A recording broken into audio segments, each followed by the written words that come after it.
এই সোসাইটিগুলো মহিলা স্বনির্ভর গোষ্ঠীকে কাজে লাগাবে, কারণ স্বনির্ভর গোষ্ঠী আমাদের অনেক কাজ করে। আমাদের প্রচুর লক্ষাধিক মহিলা স্বনির্ভর গোষ্ঠী আছে। মূলত 100 দিনের কাজের মাধ্যমে এই কাজগুলো রূপায়ণ করা হবে। কোনো ঠিকাদার নিয়োগ করা হবে না, কিন্তু লোকাল সম্পদ সৃষ্টিতে সেলফ হেল্প গ্রুপ এবং 100 দিনের কাজে স্থানীয় লোকেদের সুবিধে দিয়ে এই জমিতে কাজ করা হবে। ভবিষ্যতে এই দলগুলো উৎপাদিত পণ্যের বিক্রিতেও গুরুত্বপূর্ণ ভূমিকা গ্রহণ করবে। আমাদের এটা যদিও আজকে আনুষ্ঠানিক সূচনা হলো, কিছুদিন আগে থেকে এর প্রাথমিক কাজ আমরা শুরু করে দিয়েছি। ফলে ইতিমধ্যেই 6500 একর পতিত জমির জন্য প্রায় 550 মাইক্রো প্ল্যান তৈরি হয়ে গেছে। অর্থাৎ আমরা বলি না, আমরা কাজটা করে দেখাই। এবং আমি মনে করি this will be the model, new model for the village industry, for the next course এবং নেক্সট ফিউচার, স্পেশালি যে সমস্ত জমিগুলোতে কোনো কাজে লাগে না তার জন্য। আমরা আর একটা মডেল করতে যাচ্ছি, বাংলায় প্রথম। আপনারা জানেন আমাদের অনেক বাইরে থেকেও প্রচুর মানুষ আসছে। ফলে করোনা যখন প্রথম শুরু হয়েছিল 17 মার্চ বাংলায় শুরু হয়েছিল, সেটাও একটা ফরেন লিঙ্কেজ ছিল এবং তারপর থেকে আমরা অনেকটা কন্ট্রোলে রেখেছি। কিন্তু যত লোকজন আসবে, যত বেশি লোকজন আসবে, যত বাইরের মিক্সিং আপ বেশি হবে, তত এটা বাড়বে। এটা আপনার হাতেও নেই, আমার হাতেও নেই। কারণ আপনারা দেখেছেন আমাদের 4টে গ্রিন জোন ইতিমধ্যে অরেঞ্জ জোন হয়েছে। যাক গিয়ে আমাদের চ্যালেঞ্জ থাকবে অরেঞ্জ জোনকে আবার গ্রিন জোন করা। তবু মনে রাখবেন, যারা প্রতিদিন বাইরে থেকেও আসছে তারা তো একটা জলবায়ু থেকে আসছে, একটা জায়গা থেকে আসছে। মুম্বাইতেও আমরা দেখেছি খুব কষ্ট করে তারা থেকেছে, হয়তো খেতেও পারে, ভালো করে ঘুমোতে পারে, ভালো করে বিশ্রাম নিতে পারে। সেম জিনিস হয়েছে গুজরাটে হয়েছে, দিল্লিতে হয়েছে, মুম্বাইতে হয়েছে, ব্যাঙ্গালোরে হয়েছে, অনেক জায়গাতে হয়েছে। ফলে ধরুন কি হচ্ছে, তাদের মধ্যে অনেকের শরীরটাও খারাপ হয়েছে, কেউ হয়তো সুস্থ আছে, কেউ হয়তো সুস্থও নেই, তাদের বিশ্রামও নেওয়ার প্রয়োজন আছে। কিন্তু জনসাধারণের গতি, এই আগত গতির ফলে এবং কোভিড মাঝে মাঝে ক্যারেক্টার চেঞ্জ করছে, যেটা আমরা ডেঙ্গুতেও দেখি ক্যারেক্টার চেঞ্জ করে। ফলে আগাম গতি প্রকৃতি জানবার জন্য, সঠিক ধারণা পাওয়ার জন্য লকডাউন তোলার পর সম্ভবত পরিস্থিতির আগাম আঁচ পাওয়া এবং এই অতিমারিকে রোখার জন্য কার্যকরী ভবিষ্যৎ পরিকল্পনা স্ট্র্যাটেজি তৈরির জন্য পশ্চিমবঙ্গের প্রত্যেক জেলাতে একটা বিশেষ সার্ভে করা হয়। একে বলা হয় সেন্টিনেল সার্ভে। ভারতবর্ষের প্রথম রাজ্য হিসেবে পশ্চিমবঙ্গ এই সেন্টিনেল সার্ভের কাজ হাতে নিয়েছে। বিভিন্ন এপিডেমিক, প্যান্ডামিকের বিরুদ্ধে লড়াইতে বিশ্বব্যাপী এটা একটা অন্যতম স্বীকৃত পদ্ধতি। অর্থাৎ এই পদ্ধতিতে আমরা কাজ শুরু করব। তার মানে বুঝতে পারছেন যে আমরা এই নেই নেই নেই এবং দুর্দশা, দুর্ভোগ, দুর্যোগের মধ্যেও আমরা কিন্তু আশার আলো চেষ্টা করছি জাগাবার। আরেকটা কথা আপনাদের আমি বলি, মুখে আমরা বলি না আত্মনির্ভর হতে হবে। আমরা আত্মনির্ভর হয়েছি কাজের প্রমাণ দিয়ে। করোনা হঠাৎ সাডেনলি এলো, অনেকেই দেখলাম ফরেন কান্ট্রিতে অর্ডার দিলে। পিপিইর অর্ডারও তো ফরেন কান্ট্রিতে, এখানে কিছু অর্ডারের জায়গাই ছিল না, কারণ পরিস্থিতি তৈরি ছিল না। মনে রাখবেন, whole country started placing orders with multinationals and foreign companies. কিন্তু আমরা কি করেছিলাম? আমরা সে সময় ঘরে বসে থাকি, আমরা আমাদের এমএসএমই এবং সেলফ হেল্প গ্রুপকে কাজে লাগিয়েছিলাম এবং ওয়ার্ল্ড হেলথ অর্গানাইজেশনের standard protocol, quality control mechanism place করেই কাজটা আমরা করেছি এবং আমরা কোয়ালিটি মেটেরিয়াল তৈরিও করেছি। রেজাল্ট কি পাওয়া গেল? এই 2 মাসে সব তো বন্ধ, কোনো রোজগার নেই, ইনকাম নেই, কিচ্ছু নেই। কিন্তু দেখুন আমরা কি তৈরি করলাম, সৃষ্টি করলাম। 7.5 লাখ মানে 7.5 লাখ পিপিই আমরা তৈরি করলাম। আমরা 45 লাখ মাস্ক তৈরি করলাম, আমরা 2.6 লাখ লিটার ম্যানুফ্যাকচার তৈরি করলাম স্যানিটাইজার, যেটা আমাদের সেলফ হেল্প গ্রুপ এবং নানা রকম ইনস্টিটিউশনের মধ্যে দিয়ে, এমএসএমইর মধ্যে দিয়ে মাত্র 2 মাসের মধ্যে। এর ফলে কি হলো, 13.2 লাখ ম্যান্ডেজ ক্রিয়েটেড হলো এই বন্ধ দশার মধ্যেও, এবং additional 8.5 lakh mandates will be generated in the next 15 days.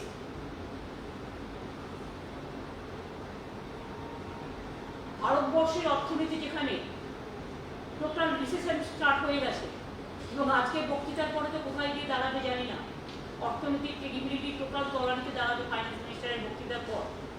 প্রধানমন্ত্রী কাল একরকম বলেছেন, উনি আজকে আর একরকম বলেছেন। আমি জানি না উনি মিসলিড করেছেন কিনা প্রাইম মিনিস্টারকে, সেটা তো আগামী দিন ভারতবর্ষ বলবে। এবং আরেকটা জিনিস আপনারা জানবেন, best part of this man-days created এবং তৈরি করা পিপিই মাস্ক থেকে শুরু করে হ্যান্ড স্যানিটাইজার, আমরা 30 থেকে 50% ফান্ড লোকাল প্রোডাকশনের মধ্যে দিয়ে বাঁচিয়েছি।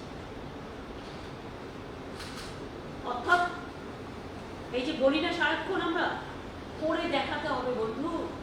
মুখে বললে বড় বড় কথা, ভাষণ দিলাম, রেজাল্ট হলে শূন্য, এটা তা নয়। এই 3টে কাগজও আমি সৌম্যকে বলবো যে এটা প্রেসকে দিয়ে দাও, যাতে ওরা ডিটেলসটা পায়। সুতরাং বুঝতে পারছেন, আজকে একই দিনে আমরা 3টে সৃষ্টি জিনিস দিলাম, আর একই দিনে আমার কাছে ভাগ্যিস থালা নেই এখন, আর আমি খালি থালাটা নিয়ে বসে থাকতাম। মানুষকে এত ফেলা ভাবার কোনো কারণ নেই। রাজ্যগুলোকে নিষ্পেষণ করে, রাজ্যগুলোকে রাজনৈতিক দূষণ করে, রাজ্যগুলোকে অর্থনৈতিকভাবে সর্বনাশ করে দিয়ে ভারতবর্ষ কি করে দাঁড়াবে? ভারতবর্ষ তো দাঁড়াবে, রাজ্যগুলোই হচ্ছে তার পীঠস্থান, রাজ্যগুলো হচ্ছে তার পিলার। ফেডারেল স্ট্রাকচারে রাজ্যগুলো মনে রাখবেন প্রোগ্রাম ইমপ্লিমেন্ট করে, রাজ্যগুলোই মানুষকে বাঁচিয়ে রাখে, দুমুঠো চাল থেকে শুরু করে সব দেয়। আমরা 52,000 কোটি টাকা এমনিতেই পাই, তার 1 পয়সা তো দেওয়া নেই, উপরন্তু কিচ্ছু পেলাম না। এটাই আপনাদের কাছে বললাম, এবং অমিত মিত্র কিছুটা আপনাদের বলেছেন। এরপর যদি আপনাদের কিছু কোয়েশ্চেন করার থাকে, আমি তো I am not a financial expert, but আমি যতটুকু বুঝতে পেরেছি এজ এ সাধারণ মানুষ, যেহেতু এটা গভর্নমেন্ট চালায়, কিছুটা অভিজ্ঞতা তো আছে। আর এই গভর্নমেন্ট চালাবার আগে আজকে মনে রাখবেন, আজকে কিন্তু আমার কাছে খুব ইম্পর্টেন্ট, মাটির সৃষ্টি। অর্থাৎ আজকে 2009 সালে, 2011 সালে 13ই মে আমাদের মামাটি মানুষের সরকার প্রথম ক্ষমতায় এসেছিল। তাই আজকে মাটির সৃষ্টি বলুন, কর্মসৃষ্টি বলুন, আর ভবিষ্যতের সৃষ্টি বলুন, যা আমরা করে দেখিয়েছি, যা আমরা করছি, এটা আমাদের কর্মজীবন থেকে উন্মোচন করবে। কিন্তু সাথে সাথে এটা ঠিক যে আমাদের গ্রামীণ অর্থনীতিকে চাঙ্গা করতে হবে, গ্রাম্য জীবনকে আরও বেশি অ্যাক্টিভেট করে, যাতে গ্রামে গ্রামে অর্থনৈতিক বিপ্লব তৈরি হয়, গ্রামের মানুষের পাশে দাঁড়িয়ে লড়াই করে গ্রামের মানুষ আগামী দিন শহরের মানুষকে ফিট করবে। তার কারণ শহরে চলবে কোথায়? একে তো লকডাউন, সব বন্ধ, তারপর লকডাউনের পর কি ভবিষ্যৎ কি? না আছে বিপদ, না আছে আপদ। এই পর্যন্ত আমার বলা ছিল, আমি বললাম। কাল পরশু নবান্ন যেহেতু স্যানিটাইজ হবে, তাই কোভিডের ব্যাপারটা আলাপন আপনাদের ওদের বুলেটিনও হবে, এবং আপনাদের বুলেটিন দিয়ে দেবে, এবং শনিবার দিনে আলাপন আবার প্রেস করলে আরও অনেক তথ্য আছে, বলবে। একদিনে সব বলে দিলে আপনারা হজম করতেও হয়তো পারবেন না। কাজে এই পর্যন্ত ছিল আমার কথা। এবার আপনাদের জিজ্ঞেস করা থাকবে, যেটা আমি পারবো। দিদি, আশাপুর বলছি, দুটো ছোট প্রশ্ন। একটা হচ্ছে, প্রধানমন্ত্রী কালকে বলেছেন যে আত্মনির্ভর ভারত করতে হবে, কিন্তু রাজ্যগুলো বঞ্চিত হচ্ছে। তাহলে এটা কি পরস্পর বিরোধী নয়, যে রাজ্য বঞ্চিত আবার দেশ কি করে আত্মনির্ভর হবে? আর দ্বিতীয় প্রশ্ন, দেখুন, আর দ্বিতীয় আর একটা, আগে আমরা প্রথম কোশ্চেনের উত্তর দিই। একটা পরিবার তৈরি হয়, বাবা মা গার্জেন, ছেলে মেয়েদের মানুষ করে বাবা মায়ের, তাদের শিক্ষা দেয়, তাদের সংস্কৃতি দেয়, তাদের বড় করে, তারা আবার বড় হয়ে বাবা মাকে দেয়। এখানে ফেডারেল স্ট্রাকচারে central government is just like our parent organisation, and state governments are the children. Now everybody is deprived. তো পিতামাতা ভালো থাকে, মা বাবা যদি বাচ্চারা ভালো না থাকে, ছেলে মেয়েরা ভালো না থাকে, শুধু বক্তৃতায় শূন্য দিয়ে সব কিছু হবে? আর শুধু মিথ্যে আইটিতে ইডিয়েটিক সেলের মতো কিছু কিছু আইটি সেলের মাধ্যমে দেখছি পলিটিক্যাল যত মিথ্যে কথা বলছে। আপনাদের চ্যানেলের নাম তো মিথ্যের অতি ছিল আছে, এক একটা চ্যানেলের ছবি দিচ্ছে আর দিয়ে বলে দিচ্ছে। আমি বললাম সকালবেলায় 10ই জুনের মধ্যে আমাদের আইসিডিএস খুলবে, আর ও একটা এবিপি আনন্দের একটা চ্যানেলের ছবি দিয়ে মিথ্যে কথা ফেক। এবিপি আনন্দ এটা করেনি, বলে দিল 20 জুলাই মাসের পরে সব স্কুল কলেজ খুলবে। এটা কাজ। আজকে যেহেতু ব্যর্থতা ঢাকতে গিয়ে কোভিডকে না করছে, কোভিডকে ফাইট না করছে, অর্থনৈতিক ফাইট না, আনঅর্গানাইজ সেক্টরকে হেল্প করছে না, শ্রমিকদের হেল্প করছে না, 100 দিনের কাজের লোকেদের হেল্প করছে না, গরিব মানুষকে হেল্প করছে, কৃষকদের হেল্প করছে। শুধুমাত্র দাঙ্গা লাগাবার চেষ্টা আর ফেক নিউজের নামে, প্রত্যেকের নামে ফেক নিউজ করছে। প্রত্যেকটা নিউজ দেখবার আগে আমি প্রত্যেককে অনুরোধ করবো, এবিপি আনন্দের লোগো দেখলেই ভাববেন না এবিপি নিউজ, ওটা ফেক আইটি সেলের কাজ। যারা ক্ষমতায় আছে বিজেপি, সরি আমি পলিটিক্যাল পার্টির এই কথাটা বললাম তার কারণ তারা করছে, দাঙ্গার নামে নানা রকম খবর ছড়াচ্ছে যা আমরা কোনোদিন ভাবিনি। আজকে দাঙ্গা ওদের হাতিয়ার আর ফেক নিউজ ওদের হাতিয়ার, আর মিথ্যে কথা বলছে। লোকে বিশ্বাস করবেন না ক্রস চেক না করে। এটা পাবলিকের কাছে আমার স্বনির্বন্ধ অনুরোধ থাকবে, এটাই ওদের একমাত্র পথও আর কিছু নেই। বলুন দ্বিতীয় কোশ্চেন। দ্বিতীয় প্রশ্ন হচ্ছে, প্রধানমন্ত্রী বলেছেন যে দেশীয় পণ্যে জোর দিতে হবে, দেশীয় বাজার তৈরি করতে হবে। আজকে স্বরাষ্ট্রমন্ত্রী বলেছেন পরেরই কেন এতদিন কারা ক্ষমতায় আছে? 6 বছর তো হয়ে গেল, কারা ক্ষমতায় আছে? আমরা 9 বছর ক্ষমতায় থেকে কোন রকম হেল্প না পেয়ে যদি রাজ্যে 43টা মাল্টি সুপার হসপিটাল করতে পারি, যদি 40টার মতো নতুন ইউনিভার্সিটি করতে পারি, যদি হাজার হাজার ডেভেলপমেন্ট করতে পারি, ইনফ্রাস্ট্রাকচার ডেভেলপমেন্ট থেকে শুরু করে এভরিথিং, তার একটা কেন্দ্রীয় সরকার 6 বছর হয়ে গেল ক্ষমতায় আছে, শুধু বলি আর কিছু নেই। আত্মনির্ভর তখন হয় যখন নিজে আগে আত্মনির্ভর হতে শেখে। আগে বলুন তাদের নিজেদের সেলফ ডিফেন্সে আগে ফার্স্ট নিজেদের তৈরি হতে, তারপরে সমস্ত জিনিসকে ধামাচাপা দিয়ে মিথ্যে রটনা, কুৎসা, অপপ্রচার আর এজেন্সি লাগিয়ে মানুষকে ডিস্টার্ব করতে। আমি জানি আমি এই কথা বলার পরে আমার উপর অনেক অত্যাচার হবে, কিন্তু আমার তাতে কোনো যায় আসে না। মানুষের কথা কাউকে না কাউকে বলতে হবে। Somebody is to build the cat. আমি যেটা দেখেছি আমি সেটা বলছি। দিদি, আজকে অর্থমন্ত্রী তিনি সাংবাদিক সম্মেলন করে বললেন যে ক্ষুদ্র মাঝারি শিল্পের জন্য 3 লক্ষ কোটি টাকা ঋণ দেওয়া যাবে, কিন্তু সেক্ষেত্রে বছরে টার্নওভার হতে হবে অন্ততপক্ষে 100 কোটি টাকা। তো ক্ষুদ্র শিল্পের ক্ষেত্রে বছরে 100 কোটি টাকা টার্নওভার, এটা কটা ক্ষুদ্র শিল্প পাবে সেক্ষেত্রে এই ধরনের লোন? শুনলেন না আমার কথাটা? আমি রাজ্য থেকে দিই 90,000 কোটি টাকা, একটা রাজ্য। তা ভারতবর্ষে কত রাজ্য, কতগুলো অঙ্গরাজ্য? 3 কোটি মানে 3 লাখ কোটি টাকা তো নয়, বছরে দেয় 15 লাখ কোটি টাকা। ওখান থেকে কমিয়ে 3 লাখ কোটি টাকা আইওয়াস করছে।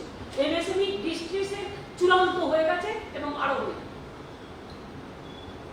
দিদি, দীপ্তিমান বলছিলাম কলকাতা টিভি থেকে। রাজ্য সরকারের বকেয়া 53,000 কোটি টাকার কিছুই পাওয়া গেল না, কোনো কিছুই নেই এই আর্থিক প্যাকেজে। প্রধানমন্ত্রী, কেন্দ্রীয় অর্থমন্ত্রী দুজনেই কথা বলে যাচ্ছে, এই ব্যাপারে কি বলবেন আপনি? দেখুন, প্রধানমন্ত্রী যখন বলেছিলেন 20 লক্ষ কোটি টাকার প্যাকেজ করা হচ্ছে, আমরা একটা আশান্বিত হয়েছিলাম হয়তো বা এফআরবিএমটা বাড়বে 3% থেকে 5%। আমরা ভেবেছিলাম জিডিপিটা অ্যাটলিস্ট 6% হবে, মিনিমাম 10 লক্ষ কোটি টাকা। আমরা ভেবেছিলাম যে আমাদের ডিভলিউশনে যে টাকাটা পাচ্ছি না সেই টাকাটা পারবে। আমরা ভেবেছিলাম মনিটরিয়ামে আমাদের একটু হেল্প করা হবে, কিছু তো হলোই না। উপরন্তু ভাওতার পর ভাওতা। এটা কি? দেশকে এইভাবে ভাওতা দেওয়ার মানেটা কি?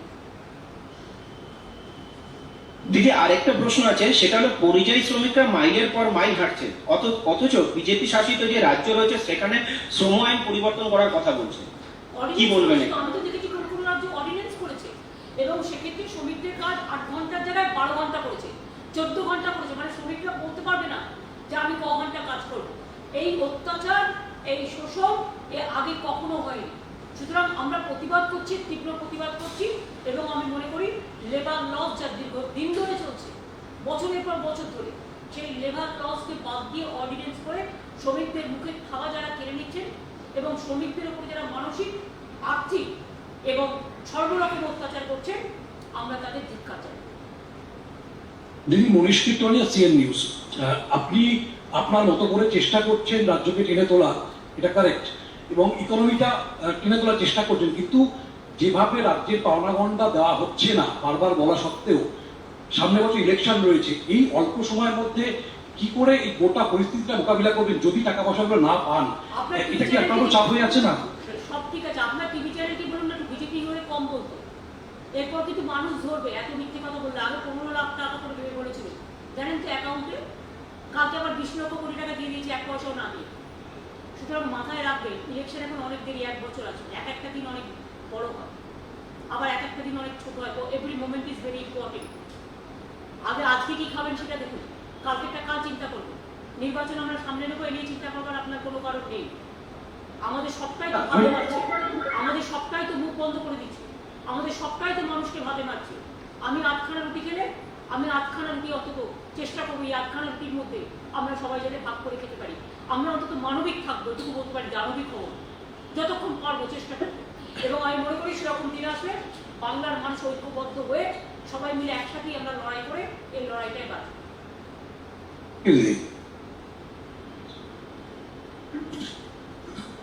দিদি, আমি সঞ্জয় গাঙ্গুলি বলছিলাম। 15,000 তো কিছুই পাই, নোটবন্দির সময় বলা হয়েছিল, কিন্তু করোনার যা ক্ষতিগ্রস্ত শিল্পের সঙ্গে যুক্ত বা ক্ষুদ্র শিল্প সব মিলিয়ে বিভিন্ন রকম পরিযায়ী শ্রমিক সবাই আমরা চলে আসছি, ছোট বড় সব, তাদের হয়ে একটা কথা আপনি কি বলবেন? আরেকটা জিনিস শুনলাম আজকে আপনি যে বিএমদের মিটিংয়ে বলেছেন এরকম যে বীমা বাড়ানো হচ্ছে, 31শে মে ছিল ওই দিনটা, এটা কি ঠিক? একটু বলবেন তাহলে একটু, যে করোনায় যে বীমাটা আপনি বলেছেন। হ্যাঁ, করোনা যেটা ওই আপনারা সবাই হ্যাঁ, বীমা, মে মাস থেকে হ্যাঁ, ঠিক। জুলাই মাস করা হয়েছে।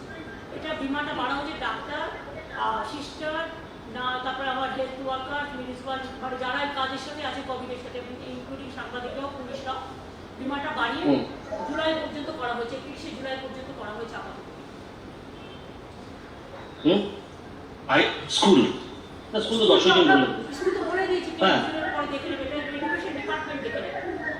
এখন পর্যন্ত আইসিডিএস সেন্টার কেন্দ্রীয় পর্যন্ত বন্ধ থাকবে আমরা বলেছি। স্কুল এডুকেশন কবে চালু হবে? জুন মাসের প্রথম সপ্তাহের পরেই হবে, এটা এডুকেশন ডিপার্টমেন্ট ঠিক করবে।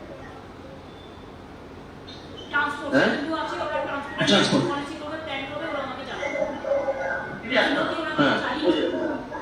হ্যাঁ, দিদি আজকে আমি সুব্রত বলছি, এই সময় চ্যালেঞ্জ আছে যেটা হচ্ছে ইরিগেশন আর হচ্ছে জল বড় দুটোই অনেক হাজার কোটি টাকা দেওয়া হয়েছে, এটা ভালো করে এই কাজটা করা।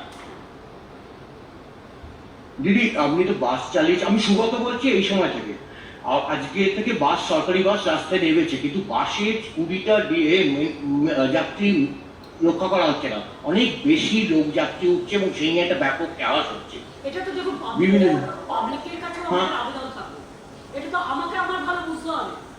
একটু ওয়েট করলে যদি আমি করোনা থেকে বাঁচি, 20 জনের বেশি করলে তাহলে আমাদের বাস চালুটা বন্ধ হয়ে যাবে, এতে ক্ষতি হবে তাদের।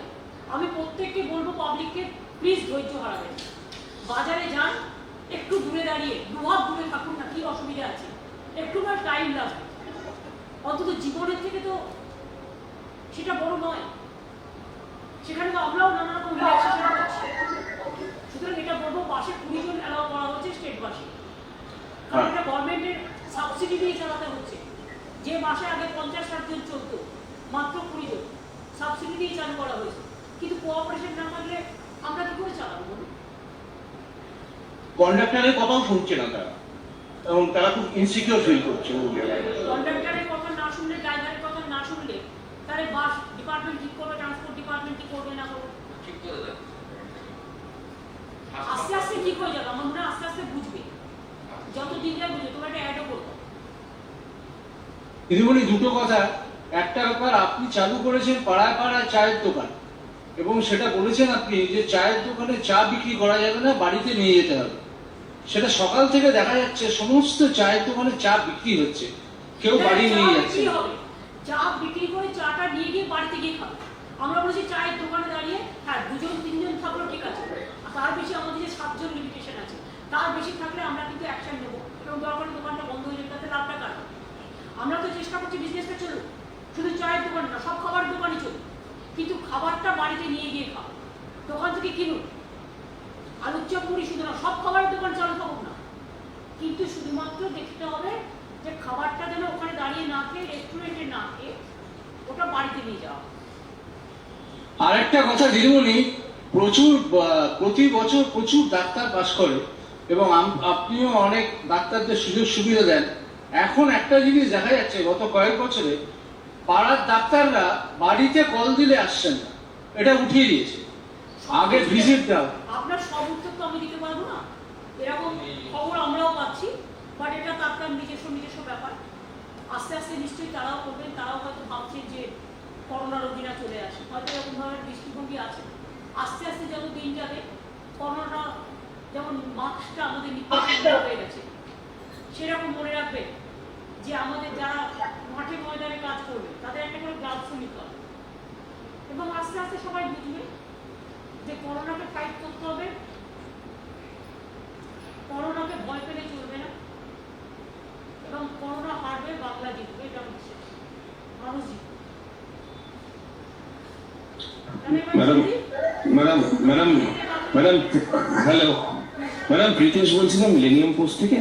আমাদের 4 মাসের মধ্যে তো আপনার যে মিলেনিয়াম পোস্ট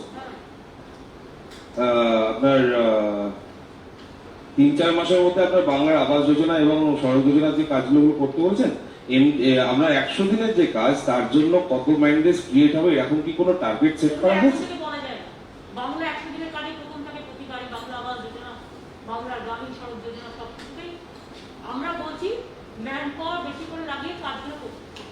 যত জব ক্রিয়েশন হবে তত ভালো।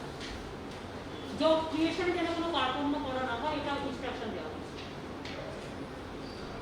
দিদি সুতপা বলছেন, দিদি সুতপা বলছেন, দিদি বলছি আপনি এই যে মাটির সৃষ্টি প্রকল্পের কথা যেটা বললেন 6টা জেলা, হ্যাঁ পশ্চিমাঞ্চলের 6টা জেলায়, তো এর মধ্যে যে জেলায় জমিগুলো আছে কাজে লাগছে না, সেটাকে কাজে লাগানো হচ্ছে।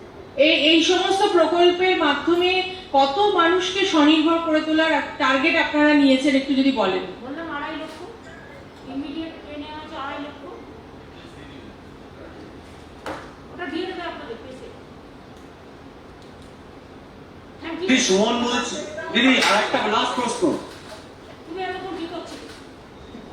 সেটা হচ্ছে এই যে আফটার করোনা এফেক্ট আপনি যে সার্ভে কথাটা বললেন, এই বিষয়টা কি, মানে এই সার্ভেটা কি যাতে ডেভেলপমেন্টটা অনেক বেশি হয় তার আগে থেকে প্ল্যানিং করা? এটা হচ্ছে কি ডেটা, একটা হচ্ছে ডেটা রিসার্চ করা হয় বিদেশে বিভিন্ন জায়গায়। এখনকার দিনে এটা নিউ কনসেপ্ট ওয়ার্ল্ডে, যে আগামী দিন কি হতে যাচ্ছে, আগামী দিন এই জমিটার ক্যারেক্টার কি চেঞ্জ হচ্ছে, রোগটার ক্যারেক্টার কি চেঞ্জ হচ্ছে, এই রোগটা কতটা বাড়তে পারে, কিভাবে এটা কাজে লাগবে, কিভাবে কাজে লাগবে না, কি কি প্রক্রিয়া নিতে পারে, প্ল্যানিং করা হতে পারে। এই জন্য এটাকে সেন্টিনেল সার্ভে বলা হয়। আমি আপনাদের আগেও বলেছি, এখনো বলছি, কোভিড-19 গতি প্রকৃতি সম্বন্ধে ধারণা, আগামী দিন কোন পর্যায়ে যাবে, কতটা কমবে, কতটা বাড়বে, এই যে বাইরে থেকে আমাদের বন্ধু বান্ধবরা সবাই আসছে তাতে কতটা এফেক্ট হবে, যারা লোকাল আছে তাতে কতটা এফেক্ট হবে, এটা সবটাই দেখতে হবে। সেন্টিনেল সার্ভে, ঠিক আছে?